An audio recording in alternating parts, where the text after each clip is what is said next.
Saludos amigos, iniciamos el almuerzo de Su Mundo TV y el periódico Primicias.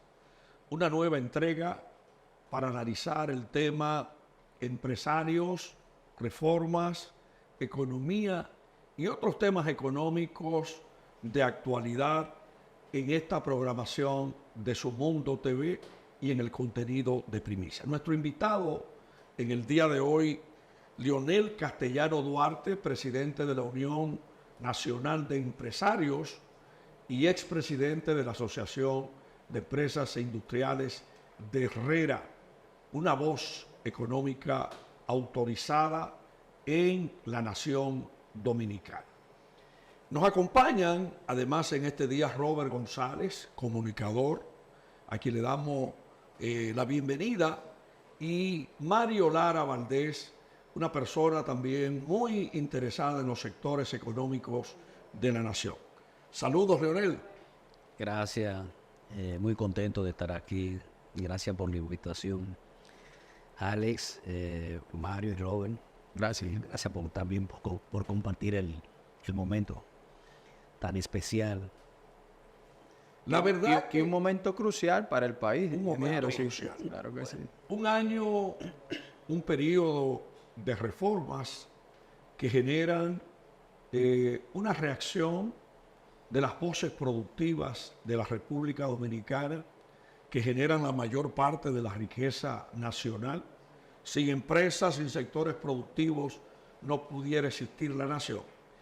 Y vamos a iniciar, Leonel, ¿qué expectativa tiene una organización como la Unión Nacional de Empresarios sobre la coincidencia de tantas reformas? Ustedes recientemente en el Hotel Intercontinental hicieron un evento, abordaron el tema de la reforma fiscal, pero yo veo como que juntan demasiado reformas cuando deberíamos como concentrarnos en firme en las reformas de mayor impacto, que son las reformas económicas, pero escuchando a los sectores productivos de la nación. Sí. Bueno, gracias nuevamente por la invitación. Realmente el sector empresarial y que nosotros representamos a través de la Unión Nacional de Empresarios, nos encontramos en un ambiente muy similar a los procesos de reforma que vivió el país en la década de los 90 y donde la Unión Nacional de Empresarios jugó un papel importante dentro del debate público. Las condiciones actuales son diferentes a las de la época porque en estos momentos el ritmo de crecimiento que lleva la economía dominicana ha sido milagroso frente al resto de los países latinoamericanos y nos hemos colocado a la puntera de un país en crecimiento, aunque ese crecimiento también siempre hemos dicho no se ha derramado en la mayoría de la población dominicana y de todos los sectores. Ese es un tema que hay que estudiarlo, evaluarlo y crear las condiciones para que los sectores, sobre todo aquellos que representan la pequeña y mediana empresa, no se vean tan afectados por estos procesos de reforma. Recientemente nosotros hicimos un encuentro con el ministro de Economía, Planificación y Desarrollo, Pavel Issa, donde tratamos el tema de la reforma fiscal. Compartimos, él hizo su planteamiento de cuanto al gobierno, pero nosotros también consideramos que la reforma fiscal es una de las principales, para no decir la más importante de las reformas económicas que se deben realizar y llevar a cabo en el país, porque no es solamente verla del punto de vista tributario, de tributación, de impuestos.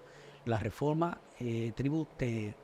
fiscal hay que verla dentro de un contexto más amplio donde involucre una reforma laboral, una reforma también al sistema de salud entre otros aspectos, también tocar el tema del subsidio eléctrico, como el país inicia un proceso a través del sector eléctrico, de comenzar a disminuir las pérdidas en las redes de distribución, que ese es un tema aislado que luego lo podríamos tratar, pero sí la reforma fiscal tiene además que incluir una responsabilidad del gasto.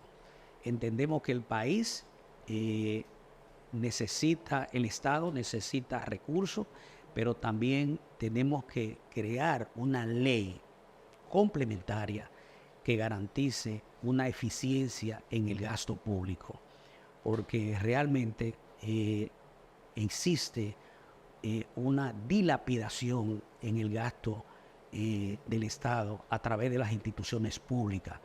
Y como plantea el presidente dentro de la reforma, ahora también disminuir el tamaño del Estado.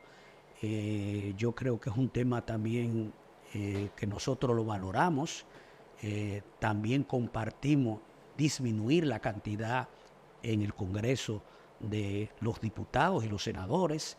Yo creo que hay que hacer un conjunto de reformas que hagamos del país más eficiente en términos del gasto, pero también más productivo, estimulando a los sectores generadores de riqueza, que es el sector privado. Ingeniero, hay algo muy importante. Recuerdo que usted habló de que poder llevar a cabo esta reforma, poder verme en el ejemplo de 1984, que no 92. Pero usted mencionó, recuerdo en una ocasión también aquella poblada de 1984, que pasó cuando el Fondo Monetario y demás. ¿Cuáles son esos sectores que usted cree que se deben vincular, que se deben consensuar para llevar a cabo esta reforma, ingeniero? Bueno, lo del año 1984, esa poblada que hubo, que hay que cuidar eso también, el contexto de la reforma tiene que ir amarrado de conservar lo que es la estabilidad política, económica y social del país. Por eso tiene que estar orientado a no impactar tanto a la clase media y a la clase más desposeída.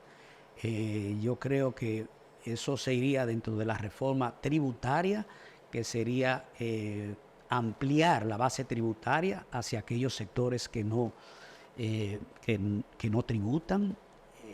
La evasión fiscal, hay que ser más eficiente. Hay sectores de la economía que sabemos que no tributan lo que deben tributar, y las instituciones, los organismos correspondientes tienen que hacer mayores esfuerzos para que esos sectores pues hagan sus aportes y contribuyan con sus beneficios a través del sistema tributario dominicano. Señor Castaño Duarte. Castellano Duarte. En esa parte de los subsidios que se le colocan a sectores empresariales, ¿cuál es su opinión? Y también en lo que es esa carga que tienen los diferentes niveles empresariales de los sectores productivos, esa carga fiscal, esa carga operativa, que muchas veces... ¿Tú hablas de incentivos al sector empresarial? Sí, las partes que se está colocando de los beneficios a los sectores, como son los sectores hoteleros, como son los sectores energéticos, Zona franca. Pero también están los sectores productivos, como son ustedes, que generan empleo también. En ese juego de colocar cómo usted se ve o cuál es su opinión referente a lo que quiere el gobierno y necesita los sectores productivos. Mira, yo creo que los incentivos, no privilegios, vamos a diferenciar lo que es incentivo y los privilegios. Hay incentivos, hay sectores que aquí se han desarrollado eficientemente sobre la base de ciertos incentivos que han tenido originalmente por un periodo y se le ha extendido. Nosotros entendemos que esos incentivos que se le dan a los sectores tienen que ser sobre la base de resultados y por periodo y un tiempo definido. O sea, nosotros no podemos tener sectores que ya están maduros, consolidados en la economía y que se continúe dándole esos incentivos. Claro, siempre hemos dicho respetar los derechos adquiridos hasta donde estén, pero luego revisarlo. Todo lo que con el combustible también. En el tema de la zona franca es un tema más sensible. En el tema del turismo, yo creo que hay que ponerle un límite porque pienso que ya es un sector muy sostenible y no vienen a este país ni los inversionistas por los incentivos, sino por lo que República Dominicana es como país y lo que somos los dominicanos. Cuando usted va a otro país,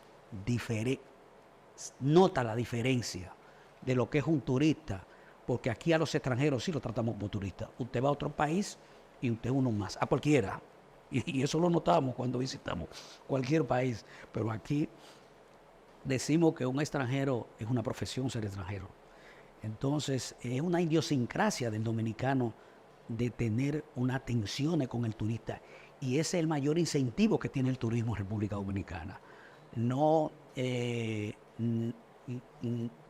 continuar con la práctica de darle esos incentivos de manera indefinida, porque eso también atenta contra la producción nacional, los sectores productivos nacionales. ¿Por qué? Porque esas empresas importan hasta el jabón. Entonces, una parte, naturalmente, de los productos lo compran aquí, pero la gran mayoría lo importan, libre de impuestos, atentando contra la producción nacional. Y es un tema, por eso decimos, revisarlo, ponerle un tiempo hasta que ellos logren su sostén. El que no logró en 20 años sostener una empresa, porque la cierre, tan sencillo. Tenemos que hacer el primer cambio en esta producción especial del almuerzo de Su Mundo TV y el periódico Primicia. Retornamos en un momentito. Leonel Castellano Duarte, presidente de la Unión Nacional de Empresarios. Quiero que retornemos al tema eléctrico. Hemos visto cómo con facilidad el Estado ha transferido solamente en el año 2023, 1.508 millones de dólares en subsidio, cerca de 5.000 millones de dólares en 4 años. Y vemos cómo el gasto de capital del gobierno por el subsidio a los combustibles, a la energía, a sectores populares y a muchísimos otros sectores del país, prácticamente el gobierno apenas puede invertir entre un 11 y un 12%, que comparado con aquel 40-45% de Balaguer y de Trujillo, es muy disminuido. No ha llegado, ingeniero Castellano Duarte, el momento de una política firme para que no tengamos tantos números en rojo en el presupuesto y tengamos que buscar tanto dinero para cubrir no solamente el déficit en las finanzas públicas, sino también buscar dinero para pagar intereses de la deuda. Así es, que hoy representa de los ingresos alrededor del 24% Correcto. De los ingresos del país. Correcto. Es solamente para el pago los ingresos del país, para el pago de los intereses de la deuda externa. Pero sobre el sector eléctrico, el subsidio de este año fue traducido en pesos de 86.000 millones de pesos. Uh-huh. Pero a eso le agregamos 7.000 millones de pesos más que ahora se le agregaron más del presupuesto con el presupuesto complementario, que va a llegar hasta la suma de 93.000 millones de pesos. Una suma, yo diría que insostenible para la economía dominicana. Entonces hay que comenzar a tomar medidas, porque la verdad que en este periodo de estos 4 años ha habido un deterioro en todo el sector eléctrico, una disminución en el servicio, y ya ustedes están viendo cómo se están reflejando con los apagones, con la demanda actual de la época del calor, está eso traduciéndose en apagones porque las redes eléctricas no están en las mejores condiciones para abastecer todo el servicio eléctrico que demanda la población. Pero bien, vamos a hacer un análisis más completo de la realidad del sector eléctrico. El sector eléctrico hemos dicho que hay que verlo de una manera integrada, no solamente verlo del punto de la generación, la transmisión y la distribución. Hay que verlo de manera integrada en esos 3 aspectos: generación, transmisión y distribución. No podemos verlo de una manera aislada en uno solo.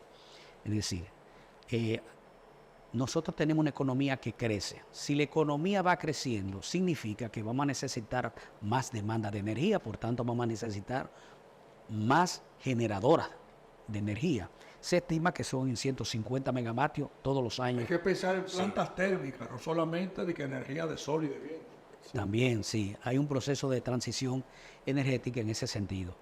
Que a propósito, ahora mismo hay un contrato de 1.000 para el año que viene de una planta de 1.500. Hay plantas de 1.500 megavatios de generación, pero si no enfocamos el verdadero problema que existe con las distribuidoras, vamos a continuar empeorando el problema. Entonces, es increíble cómo nosotros en el 19, hace 4 años, cuando se estaba discutiendo el tema del pacto eléctrico, nosotros teníamos apenas, las distribuidoras tenían 20 y pico % en pérdidas generales, y ahora ascienden a un 40%, porque no se hizo una planificación en inversión, en mantenimiento, en compra de materiales eléctricos a tiempo, para que tuvieran materiales en reserva y poder sustituir. Y ustedes ven recientemente cómo la CDEE se vio obligado, las distribuidoras, a comprar transformadores reconstruidos.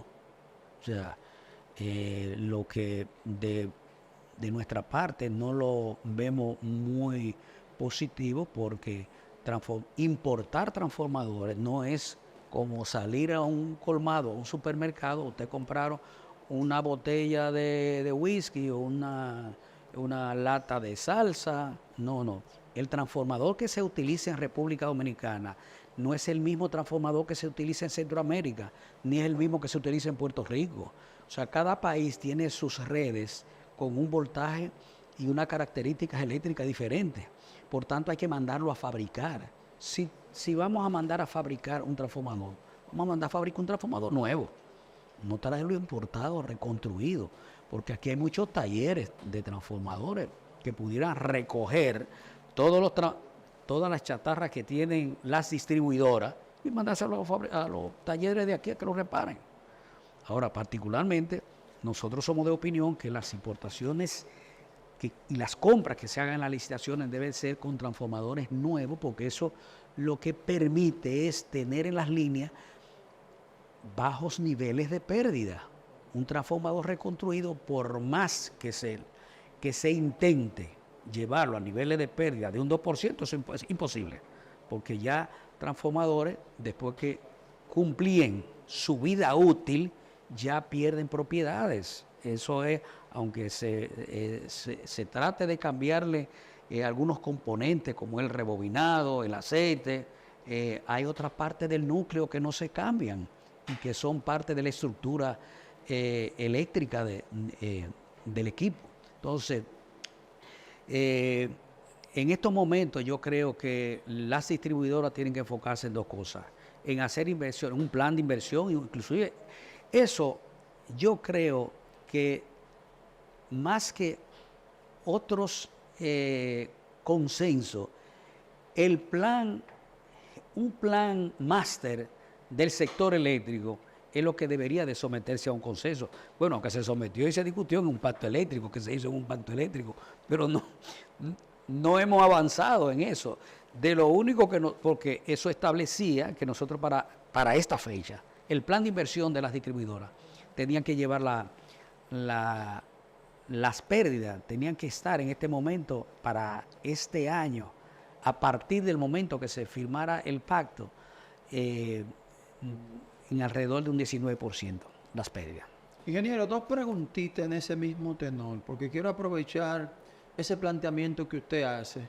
¿Entiende usted que las distribuidoras deberían pasar nuevamente al sector privado una? Y otra, ¿cómo afectan estos apagones a los empresarios? Y usted que conoce especialmente el sector de Herrera, estas empresas, ¿cómo se han visto golpeadas con estos apagones, ingeniero? Bueno, el impacto ha sido negativo, o es negativo, y no solamente para las empresas, todo el sector empresarial, pequeño, mediano, grande empresa, y impacta de una manera negativa. Pero porque eso obliga a las empresas que tienen que tener generadores, tienen que otros no tienen la capacidad para hacerlo, y la productividad de todas las empresas comienzan a bajar, y más en esta etapa de calor. Pero en sentido general eso impacta de una manera negativa a todos los sectores. En cuanto a su pregunta de si consideramos que el sector privado debe participar en el sector eléctrico, sobre todo en la distribuidora, sí. Hay dos cosas. En la década de los 90 se hizo lo que se llamó un plan de capitalización, sí, donde el sector privado participó como socio del negocio, socio. En estos momentos que ya son del Estado, nosotros lo que hemos planteado es que el sector privado participe dentro de la gestión del sector eléctrico. Ahora, que también las inversiones que haya que hacer en el sector eléctrico sea compartida y no solo se le deje al Estado dominicano, y que eso se haga dentro del marco de una licitación pública con un programa de ejecución. Se cree un comité de veeduría que le dé seguimiento para que no ocurra lo que ocurrió en aquel proceso de capitalización, que se le dejó todo el poder al sector privado en ese momento.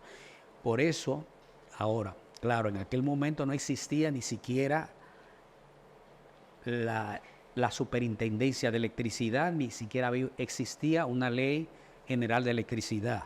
Las empresas que entraron bajo el marco de la reforma del Estado, dentro de esa ley de reforma del Estado. Entonces no había un marco regulatorio. Por tanto, en esta etapa que ya tenemos una superintendencia de electricidad y una ley general de electricidad, yo creo que la participación del sector privado, yo creo que sería importante, porque sacaríamos mucho lo que es el componente político de las distribuidoras y del sector eléctrico, que le ha hecho mucho daño, porque otro de los puntos que hay que atacar son los costos operacionales de las distribuidoras. Tenemos nóminas que están abultadas, sabemos que desde que llegan muchos administradores y funcionarios se elevan inmediatamente los salarios.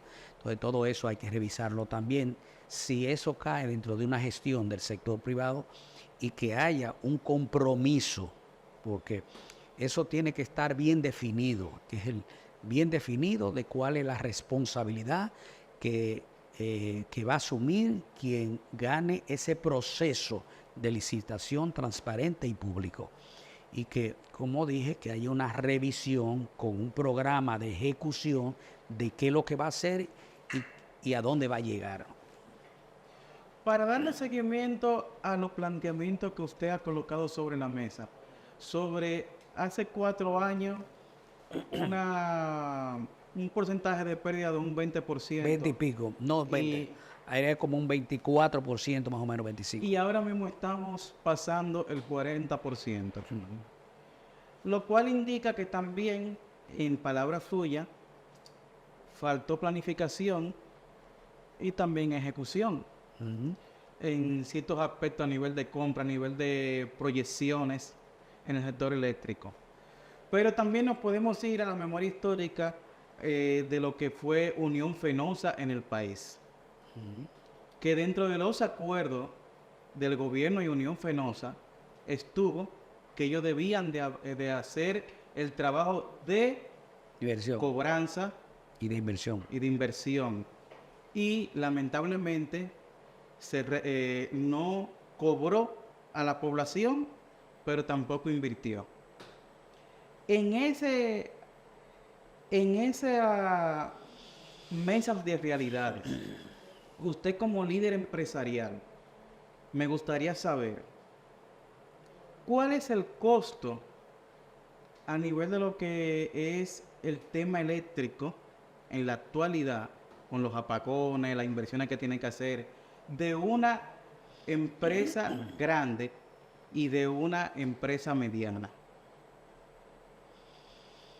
Bueno, eso es muy relativo. Tú lo has dicho, una empresa mediana. A nivel de porcentaje. Sí, en nivel de porcentaje, lo más normal es que la empresa mediana, los costos sean mayores en términos porcentuales que una empresa grande, porque la empresa grande tiene mayor capacidad financiera para asumir cualquier sistema de generación complementario. Entonces, para una empresa pequeña, pues se le haría mucho más difícil hacer una inversión en un generador. ¿Y cómo eso impacta y cómo impactan los apagones en esa operatividad de las empresas? No en su productividad,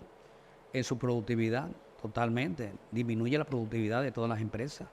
Entonces, por eso es que nosotros tenemos que trabajar conjuntamente con la voluntad del Estado en tener un sistema eléctrico sostenible y confiable y una energía barata. Pero para eso tenemos que hacer las inversiones.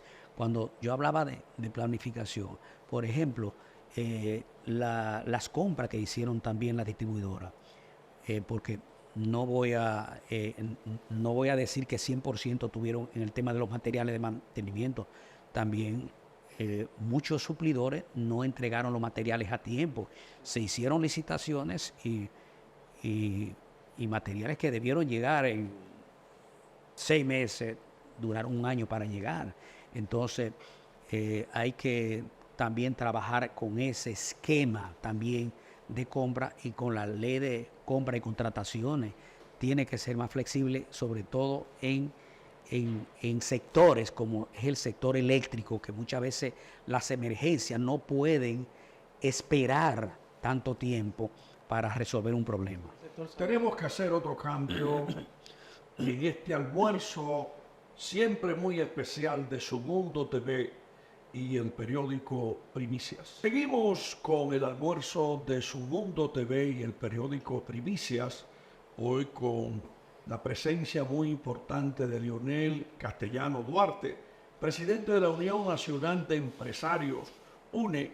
Y yo quiero, Leonel, recordar aquel momento que vivió el país, cuando el gobierno decidió la recompra de las EDES, con la experiencia que hubo de la administración del sector privado.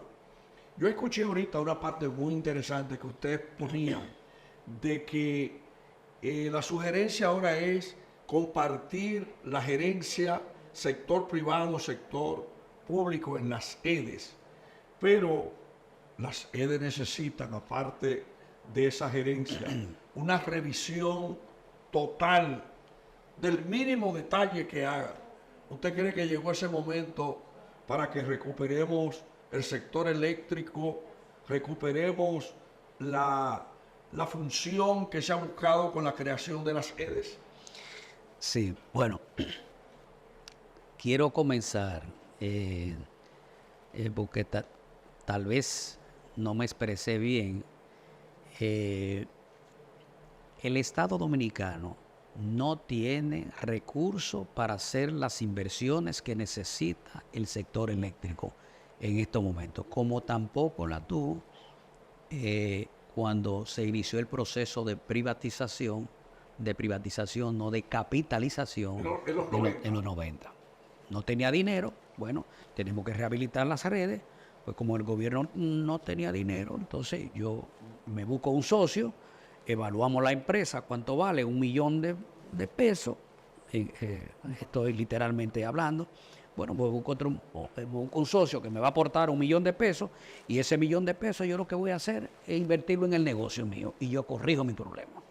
Ese es el esquema que ahora se pudiera implementar con la participación del sector privado, donde, por ejemplo, mediante un proceso de gestión, entonces se licita las distribuidoras para gestionarla. El Estado sigue, en este caso, que es diferente a aquel caso de la capitalización. Ahora solamente la gestión, administrar y gestionar la empresa de distribuidora. Ahora, ¿qué sucede? Para gestionar es un negocio que tiene que rendirle beneficio a quien la va a gestionar. Entonces, si necesitamos dinero para rehabilitar las redes y el gobierno no tiene, bueno, pues nosotros planteamos que esas inversiones que haya que hacer sea compartida entre el gobierno y quien se gane la licitación para gestionar, porque va a ser un negocio y que se contrata, o sea, por 20 o 30 años. Yo no tengo, a la población lo que le interesa es que tengamos una luz y que sea una luz eficiente y un sistema sostenible. Ahora, que también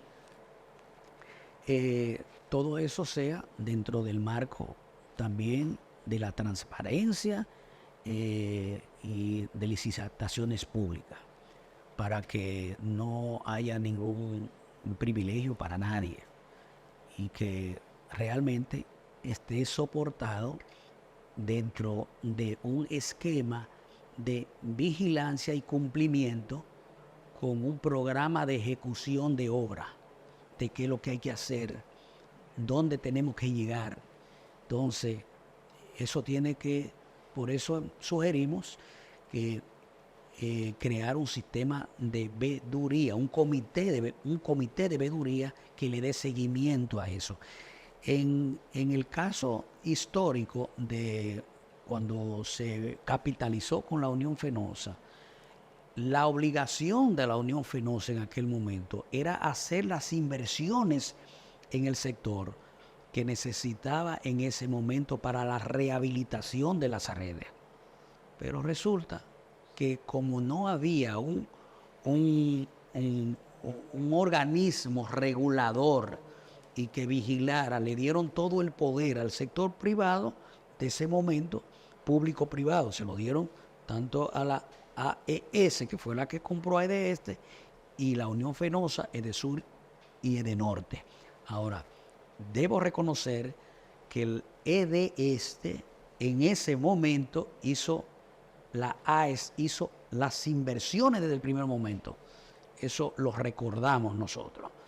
Y llegó a ser en ese momento la puntera EDESTE, que hoy en día el panorama se ha invertido, porque la Unión Fenosa sí que no hizo las inversiones que tenía que hacer en el momento, pero EDESTE sí, la AES sí la hizo en EDESTE. Y recuerdo que EDESTE se convirtió en la mejor de las 3 distribuidoras. Pero luego que entró de nuevo a la administración pública, se ha se ha deteriorado el sistema y el problema es medirle a aquellas personas que están conectadas de manera ilegal, no solamente a los barrios marginados. Aquí hay muchos sectores que están identificados por ellos mismos, por la misma distribuidora, que cuando van a muchos,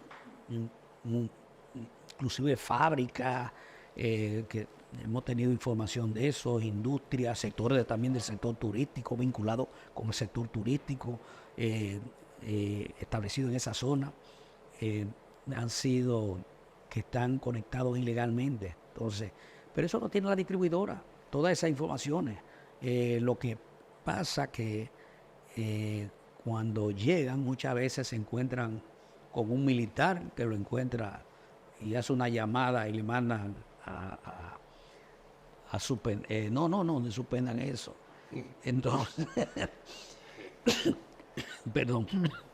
Ingeniero, permítame porque quiero llevarlo un poquito al tiempo actual, luego de escuchar esa descripción que usted hacía. Precisamente en esta semana, la Fuerza del Pueblo, su Secretaría de Asuntos Energéticos, le hace un llamado al gobierno que el sector energético sea declarado en estado de emergencia de inmediato. Usted como presidente de la Unión Nacional de Empresarios, ¿qué opinión le merecen esta declaración, ingeniero? Bueno, ellos no están muy lejos de la realidad, porque no tan exagerado, pero yo creo que la situación está crítica en estos momentos. Y hay que hacer mayores esfuerzos. Nosotros confiamos en la gestión que se está llevando a cabo ahora, que se elabore un plan de reconstrucción de redes, aunque se han anunciado esos planes tanto por el señor Celso Marrancini y el ministro, sí, que ese es otro tema también, porque el Congreso en estos 4 años ha aprobado algunos préstamos que realmente no sabemos a dónde se han ido esos préstamos, esos recursos, y fueron para el sector eléctrico. En ese sentido, ¿no pudiera ser una crisis creada para colocarnos a un punto de desesperación para retornar a la, si tú quieres, a la alianza público-privada que se dice actualmente, o a que el sector privado entre en lo que es la parte de distribución de manera formal? Porque el sector de generación está un poco molesto por el tema de Punta Catalina, que tiene un porcentaje bastante grande del mercado y de la generación. Lo que puede ser, uno pudiera interpretar que es algo creado, crear una crisis para entonces colocar el problema y resolver de ciertas situaciones entre los sectores, tanto políticos como económicos. Bueno, ya se ha planteado la participación del sector privado, de la cual nosotros estamos de acuerdo. Al final, la población lo que necesita es energía eléctrica y que sea barata y suficiente. Al final eso es lo que aspiramos. Y que sea un precio competitivo. Eso es lo que aspiramos. Y que el Estado también mantenga lo que se llama la parte de regulación, que es donde está el problema. Si usted no regula al sector privado, entonces repetimos la historia. O sea, a mí no me preocupa que el sector privado participe dentro de todo lo contrario. Creo porque se convertiría en un negocio donde tienen que hacerlo rentable. Lo que tenemos que ver es la forma como se haga. Pero en ese punto, los organismos reguladores son muy pasivos en República Dominicana. No son activos. Muchas veces no fiscalizan o no te dan esa supervisión y esos ejemplos que deben de darse o esa conducción. Bueno, ya eso es un asunto entonces del presidente de la República, que tiene que hacer que sus funcionarios cumplan con su responsabilidad.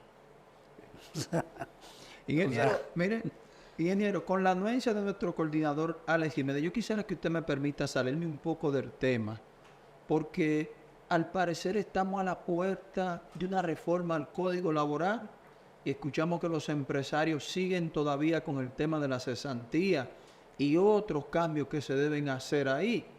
¿Usted cree que es posible llevar a cabo esa reforma de ese código, ingeniero? Bueno, de la forma que hemos visto, porque lo hemos visto hoy en la prensa, Sí. salió, fue ayer y lo que hemos visto es que se le va a agregar un día más de vacaciones, que el teletrabajo, un día más a las mujeres embarazadas, el trabajo doméstico. Yo creo que eso no es el componente de una verdadera reforma que necesita el país. Es un paño con pasta. Sí. Mira, el tema de la cesantía, que es como la espina dorsal, sí, es como la espina del zapato de los demás. Zapato, sí. Mira, yo creo que el sector empresarial se ha sentado en la mesa de las negociaciones con toda la buena fe. Pero los sectores, los llamados sectores representantes de la clase laboral, primero, no se pueden sentar en una mesa de negociación donde pongan las condiciones primero. Ellos son los que llevan las condiciones, ingeniero. No, ellos dicen que el tema de la cesantía no se toca. no se toca, entonces usted no puede ir a una negociación donde usted de entrada diga que ese tema suyo no se va a tocar. Pero en esa mesa de negociación Hay que tiene tocarlo. haber alternativas. Claro, entonces el sector empresarial ha planteado alternativas. Para eso se le ha planteado, bueno, respetarle los derechos adquiridos a todo el que lo tenga hasta ahora. Pero el nuevo que venga tiene que venir con modificaciones. Hay que ponerle un tope. Señores, las pequeñas y medianas empresas no resisten ese pasivo laboral. No lo resisten. Es más, voy a decir que ese sector que representa la clase laboral, tiene un componente elevado del nivel de empresas que están en la informalidad en este momento. Ellos son más responsables de la informalidad de las empresas que están en este momento, porque muchas pequeñas y medianas empresas no se involucran en la formalidad precisamente por el tema de los pasivos laborales que le generan. Entonces ese tema hay que revisarlo. Entonces yo creo que el sector empresarial ha ido con la mejor buena fe a sentarse en una mesa de trabajo a discutir. Pero ellos no pueden sentarse condicionando la mesa de discusión. Tiene que flexibilizar. Y yo creo que ese es un tema importante para que el sector laboral, por ejemplo, yo le voy a preguntar a esos sectores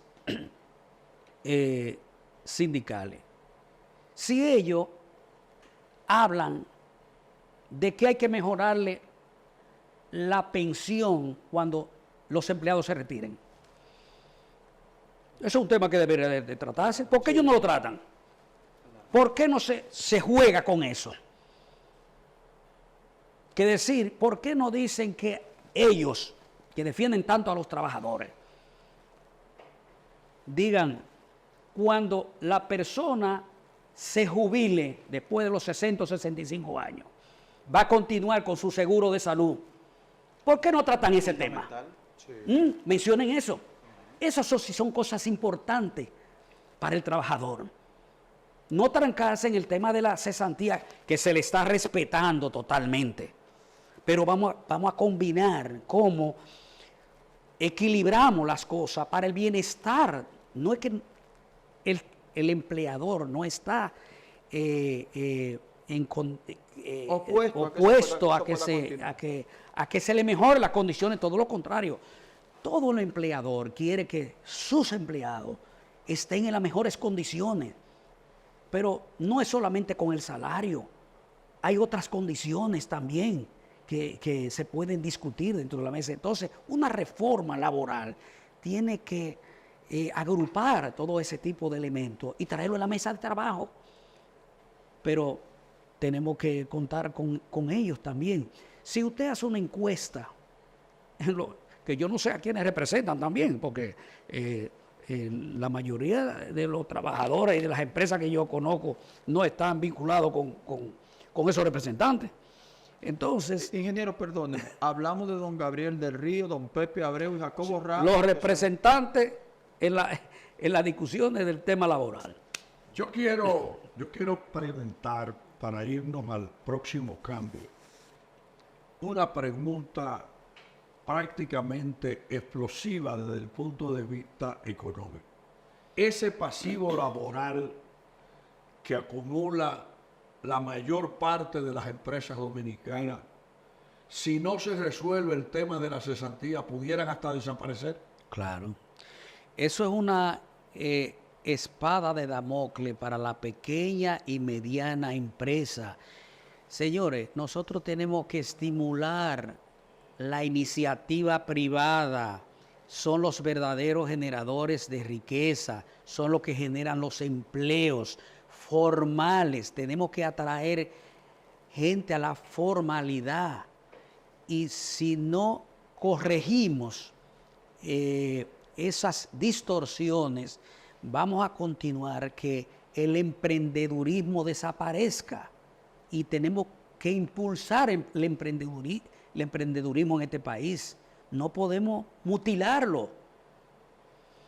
Tenemos que ir a otro cambio. Retornamos con el último segmento del almuerzo en este día de Su Mundo TV y el periódico Primicias. Bien, amigos y amigas del almuerzo de Su Mundo TV y el periódico Primicias, el último segmento de este día. Hay un tema: reforma económica o constitución sin estudio, como dicen Jaime Aristi, Escuder y Andy Dawaje. Se pudieran hacer esa reforma sin la demostración correspondiente en cada caso. Bueno, cuando se hicieron las reformas de la década de los 90, el presidente Balaguer, yo recuerdo que lo que hizo fue llamar, y le tomo la palabra a Jaime y a Andy, de que lo que primero hizo fue llamar técnicos de Harvard para que vinieran a evaluar la economía dominicana y cuáles eran sus recomendaciones, y elaboraron un proyecto de reforma, y sobre la base de eso, entonces nosotros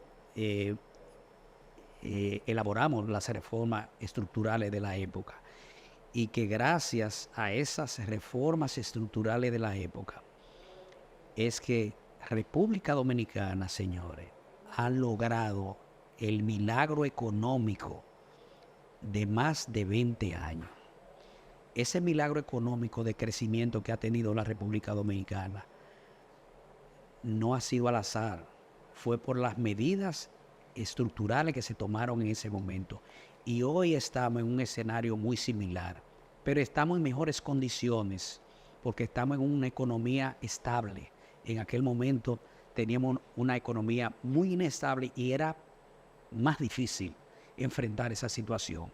De manera que nos encontramos en el mejor escenario para llevar a cabo un conjunto de reformas, pero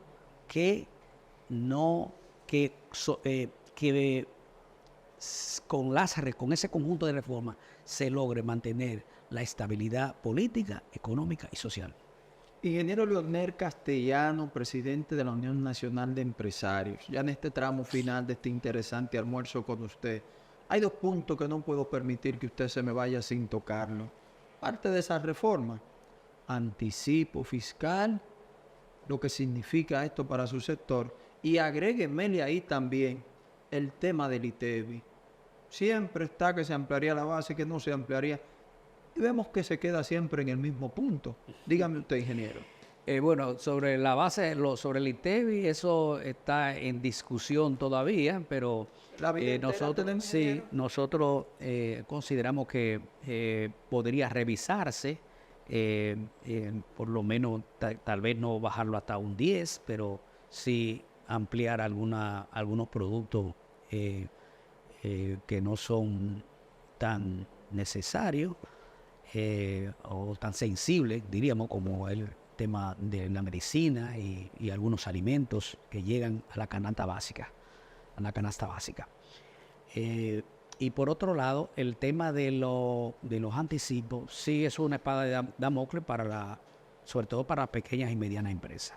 Mira, y hay dos elementos. Además de eso, quiero agregar el tema del 1% del pago de impuestos sobre la renta.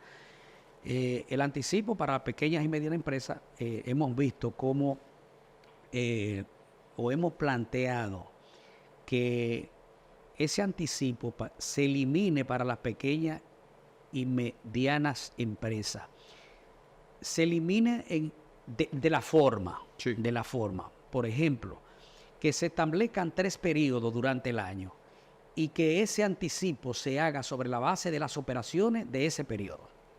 Es decir, si usted ganó, usted pagó. Operaciones reales. Sí. Exacto. Que en empresas presentan sus informes financieros y el anticipo sea, y yo creo que no va a haber ningún problema, porque pagar el anticipo en una empresa que está generando pérdidas, entonces es una doble tributación.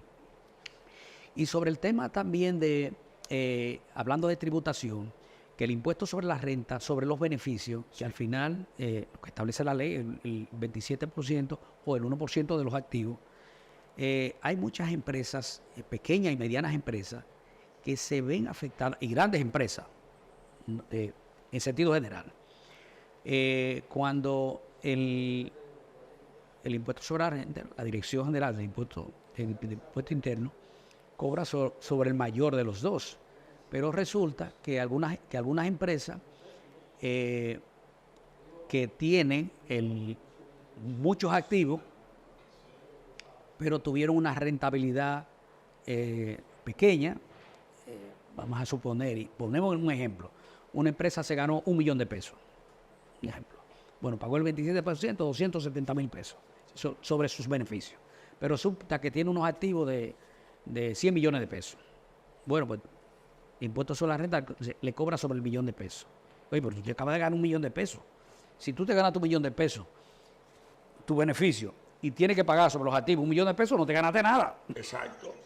Entonces, hay que buscarle ahí también en la reforma tributaria también un bajadero a ese tema de que se combine para que realmente usted pague sobre lo que gana. Ya para darle punto final a la entrevista. A su pregunta, Mario. Mi pregunta. Sí. Ese empresario con esas cargas y esas responsabilidades, pero también ese empresario que tiene que mantener una empresa y un estatus con préstamos sobre sus pasivos, como usted dijo, pero también sobre esas cargas, esos retos y ese mercado. ¿Cuál es su visión, cuál es su opinión sobre este tipo de realidades a nivel personal que vive el empresariado dominicano? Bueno, como usted dice, es un reto y un desafío que desde que usted se levanta hasta que usted no sabe, usted llega tarde a la oficina, pero usted no sabe a la hora que sale. Que también ese es otro tema con los colaboradores. Usted cierra una hora su oficina, pero se van sus colaboradores, pero usted no se sabe a la hora que usted se va de la oficina trabajando. Que a veces los empleadores somos los verdaderos explotados, no somos los trabajadores. Que muchas veces los números están en rojo. Sí. Bien, amigos, nosotros llegamos al final. El tiempo siempre será bastante corto. Pero vamos a cederle un minuto al ingeniero Leonel Castellano Duarte para que haga una reflexión final sobre el tema de la cesantía, el papel que debe jugar el Estado en la preservación de los empleos, de las empresas, y además de que se piense en el futuro económico de quienes han sostenido aportando, pagando los impuestos cada año como son las empresas. Así es. Alex, que me le agregue ahí la jornada laboral también a esa reflexión, por favor. La jornada laboral. La posible doble jornada laboral. Los modelos que se están planteando. En el modelo de ahora. Sí. Bueno,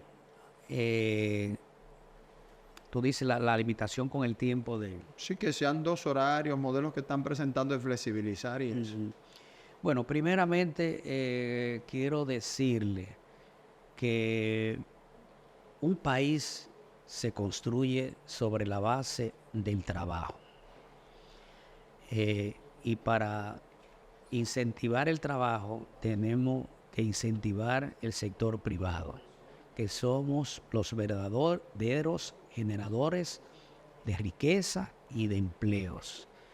El Estado está como regulador y atender los servicios básicos de los ciudadanos y de un país, y crear las condiciones para que el sector privado se desarrolle, crezca y genere los empleos y la riqueza que necesita un país. Y eso lo han demostrado los grandes países que se han desarrollado, comenzando con Estados Unidos. Si vemos la historia de Estados Unidos, vemos cómo pensaban esos grandes hombres en construir una nación. ¿Cómo se construye un país? Nosotros vemos que hoy en día gran parte de los jóvenes o quieren irse del país o quieren irse a trabajar al Estado, porque también desde el Estado se ha distorsionado mucho los salarios con relación al sector privado. Entonces, ustedes ven que muchas personas que están en el Estado, simplemente por ser miembros de un partido, del partido que está en el poder, pues goza de unos salarios muy privilegiados en comparación con personas muy competentes del sector privado. Entonces, en todo ese orden de ideas, yo reflexiono que el país desde el Estado tiene que estimular la iniciativa privada. En cuanto a la pregunta tuya, Robert, de la modalidad del trabajo, yo creo que eso tiene que definirse dependiendo del sector que represente, porque no es lo mismo una industria, sector industrial, que un sector comercial, que tenga que el público tiene que atender al público los 7 días de la semana, 12 horas al día, que una industria que se puede programar en su esquema de producción. Entonces, cada sector hay que verlo de una manera diferente. Muchas gracias al distinguido invitado Leonel Castellano Duarte, presidente de la Unión Nacional de Empresarios, por aceptar nuestra invitación para el almuerzo de Su Mundo TV y el periódico Primicias. Y no nos queda más que invitarlo a la próxima entrega de nuestro almuerzo. Hasta la próxima.